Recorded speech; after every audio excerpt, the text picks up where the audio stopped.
Bhubharati 2024 ROR చట్టాన్ని అసెంబ్లీలో మంత్రి పొంగులేటి శ్రీనివాసరెడ్డి ప్రవేశపెట్టారు.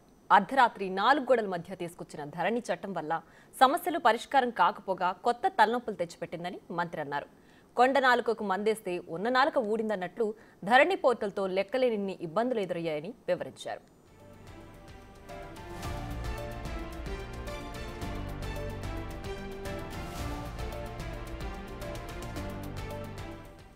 ధరణిని సముద్రంలో కలుపుతామని ఎన్నికల్లో కాంగ్రెస్ ఇచ్చిన హామీని ప్రజలు విశ్వసించారని మంత్రి పొంగులేటి తెలిపారు.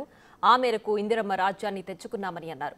ఒక్క గుంట భూమి ఉన్నవారు కూడా తమను నమ్మారని, వారి నమ్మకాన్ని నిలబెట్టేందుకు ఆర్ఓఆర్ 2020ను పూర్తిగా ప్రక్షాళన చేసి భూభారతిని రూపొందించామని మంత్రి పొంగులేటి చెప్పారు.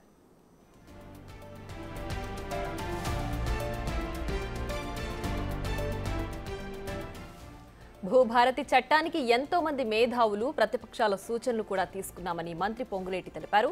గత ప్రభుత్వం ధరణి తెచ్చిన తర్వాత 3 ఏళ్లు దాటినా రూల్స్ ఫ్రేమ్ చేయకపోవడంతో తప్పులు జరిగాయని అన్నారు. ఆ తప్పుల్ని ప్రజలపై బలవంతంగా రుద్దారని తెలిపారు. ఇప్పుడు అలా జరగకుండా 3 నెలల్లోనే రూల్స్ ఫ్రేమ్ చేస్తామని మంత్రి తెలిపారు.